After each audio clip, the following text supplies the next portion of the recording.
Este programa é livre para todos os públicos. O Senhor esteja convosco. Ele está no meio de nós. Proclamação do Evangelho de Jesus Cristo, segundo Mateus. Glória a vós, Senhor. Naquele tempo, os fariseus fizeram um plano para apanhar Jesus em alguma palavra. Então mandaram os seus discípulos, junto com alguns do partido de Herodes, para dizerem a Jesus: Mestre, sabemos que és verdadeiro e que, de fato, ensinas o caminho de Deus. Não te deixas influenciar pela opinião dos outros, pois não julgas um homem pelas aparências. Dize-nos, pois, o que pensas? É lícito ou não pagar imposto a César? Jesus percebeu a maldade deles e disse: Hipócritas, por que me preparais uma armadilha? Mostrai-me a moeda do imposto. Levaram-lhe então a moeda, e Jesus disse: De quem é a figura e a inscrição desta moeda? Eles responderam: De César. Jesus então lhes disse: Dai, pois, a César o que é de César, e a Deus o que é de Deus. Palavra da salvação. Glória a vós, Senhor. Que as palavras do Santo Evangelho perdoem os nossos pecados. Amém. Amém.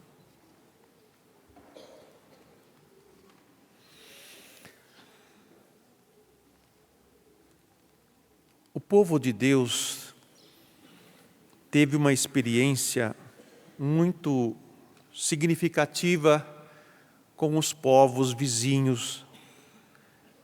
Ora, eles estavam todos em casa, ora, eles eram levados embora para outros lugares, subjugados por outras nações, por outros impérios, e no entorno de Israel havia vários impérios e vira e mexe um estava em evidência, em domínio do outro.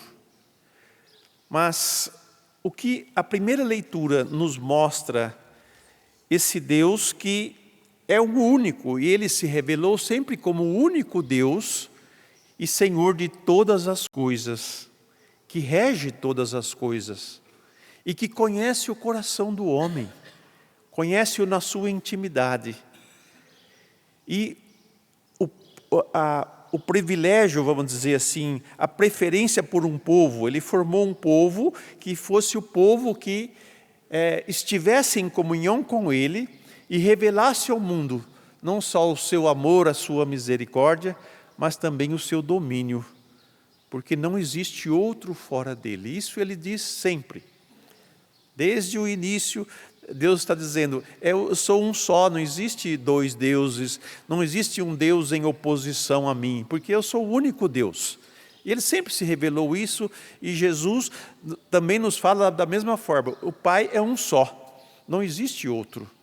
Para nós não termos dúvida e não ficarmos também divididos, porque a leitura do Evangelho que nós ouvimos hoje fala dessa realidade de um grupo que queriam conversar com Jesus e um grupo do partido dos fariseus ou de Herodes, do partido de Herodes. A palavra partido já diz o que significa: rachado, não está unido. E nós vivemos com essa realidade constantemente, né? O partido tal, vivemos sob um regime, sob um governo. E esse governo existe em todas as nações, como em todos os povos, assim como em cada família, né? Os pais ali são os que dão um formato, dão um sentido, dão rumo para aquela família. Assim, uma cidade tem o seu prefeito, o seu responsável, e ele tem um compromisso de cuidar, de zelar do povo. E para isso eles cobram imposto. A palavra imposto não é algo que eu faço livremente, é imposto. Por isso que eu pago imposto, né? Porque é imposto. Se deixasse livre, talvez nós não pagaríamos imposto, né? Mas ele existe. Por quê? Para manutenção da cidade, para manutenção do governo e tudo mais, e etc. Então, essas cobranças de imposto, é o governo que faz. E por quê? Precisa manter, precisa cuidar da nação, tudo. Existem aqueles princípios bonitos, bem elaborados, né? Aquelas leis, a Constituição e tudo mais, que rege o movimento do cuidado com a cidade, com os povos, o bem-estar dos povos. Existe até esse compromisso quando se toma posse, né? De cuidar da nação, de cuidar do povo. E quando isso não acontece, muitas vezes acontece revolta, porque ele não está fazendo o que é a sua obrigação, o que é o seu dever. Mas, para dizer para vocês, meus irmãos, que Deus, Ele conduz todas as coisas e conhece o coração do homem.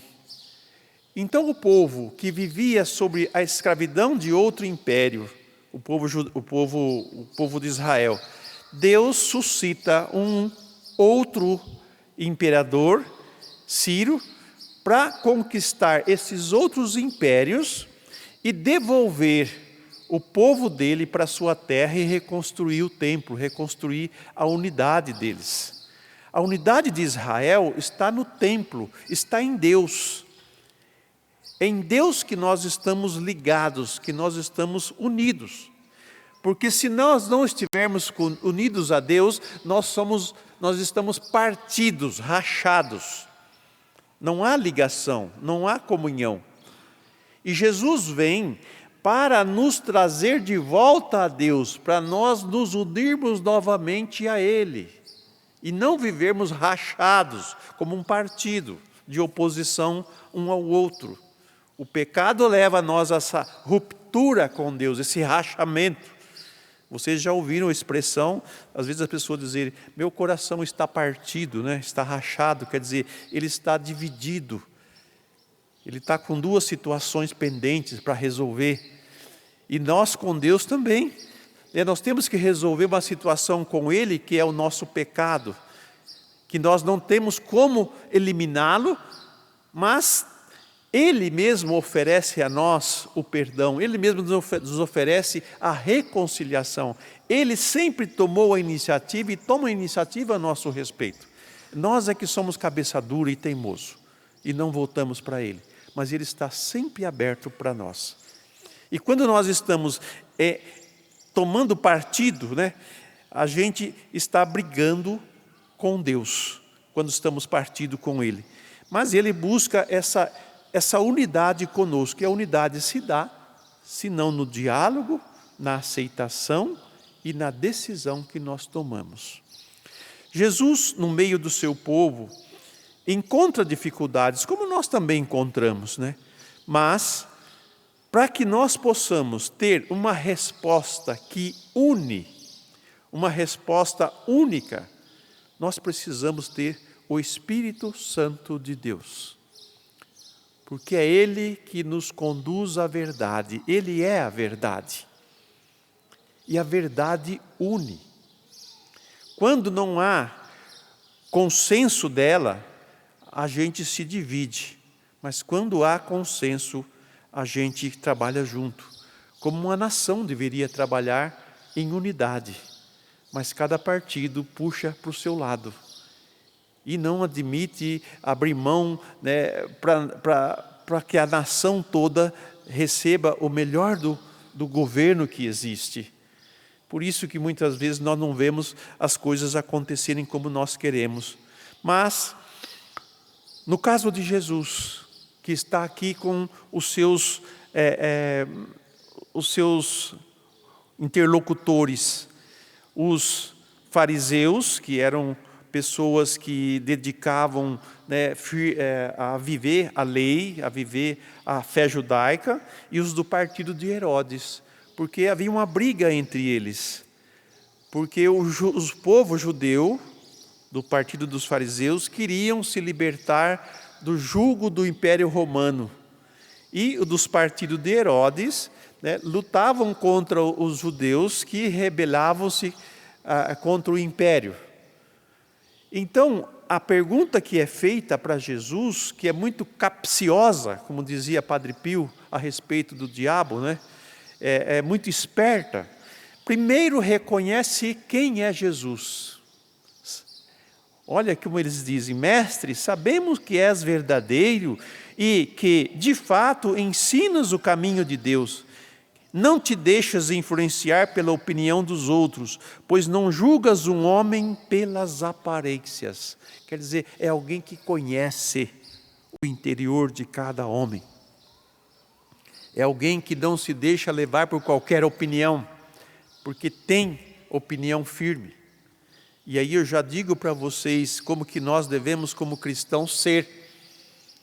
Aqueles que se vai por qualquer conversa, que se deixa levar por qualquer coisa, mas que tem uma base firme, verdadeira, que nos rege, que é a verdade divina, a verdade que o Espírito Santo coloca dentro de nós. Então eles lançam essa pergunta para Jesus, porque se ele dissesse, tem que pagar imposto para o César, aí o partido lá dos fariseus vai dizer assim, então ele está de acordo com o Império Romano. Ele vai dizer, não tem que pagar imposto para César. Então, ele está do lado do partido dos judeus, que é contra o Império Romano. Então, qualquer resposta que Jesus desse ali, ele estaria encrencado. Dentro da perspicácia, vamos dizer assim, da sutileza da pergunta que é feita. E ele responde de uma maneira muito simples, né? Sem muita palavra de sabedoria, vamos dizer assim, mas a sabedoria de Deus, ela é infinita e eterna, e rege todas as coisas, e pega aqueles que acham que são sábios, que são entendidos, que são espertos. Me dá uma moedinha aí. E quem que é a cara que está aqui dessa moeda? É do César, então. Dê a ele o que é dele, e dê a Deus o que é de Deus. Religião e Estado, dá para conviver bem juntos um com o outro. Nós não precisamos ser adversários um do outro. Mas os dois precisam ter liberdade, mas os dois precisam ter responsabilidade. Tudo é de Deus. Nós, o Estado, o mundo, a criação, tudo é dele. Mas Jesus nos ensina que, enquanto vivemos nesta realidade, nós pagamos os nossos impostos e exigimos dos nossos governantes que eles prestem o serviço pelo qual nós pagamos os impostos. Mas também Jesus pede que nós, como imagem e semelhança de Deus, demos a Ele o que é dele. Nós somos imagem e semelhança dele. Nós temos o rosto de Deus em nós. Então a moeda tem o rosto do César, dá para ele. Mas o que é de Deus, nós temos que dar para Deus. O que é melhor de nós. É nós que estamos ligados a Ele. É nós que pertencemos a Ele. Por isso ele dá uma resposta para dizer o que é do César, dê para o César, o que é de Deus, dê para Deus. Quer dizer, não tomou partido de nenhum lado. Mas deu rumo para as coisas, deu sentido para as coisas. E aí está o nosso ser cristão. Nós fomos criados à imagem e semelhança. Volto a repetir de novo, para dizer, se nós fôssemos uma moeda, a face que estaria nessa moeda era a face de Deus. Então dar a Deus o que é dele. Prestar o culto que é devido a Ele. Prestar a honra que é devido a Ele. E não temos outro que possa nos salvar, senão Ele. Por isso que a nossa caminhada de fé é uma caminhada nessa direção, de comunhão com Deus, de intimidade com Ele e de unidade com Ele, sobretudo. Por isso que Ele vem ao nosso encontro, não para nos condenar, mas vem ao nosso encontro fazer uma proposta de salvação. Volte para casa. Volte para aquele a qual foi criado a sua imagem e semelhança. O pecado impede?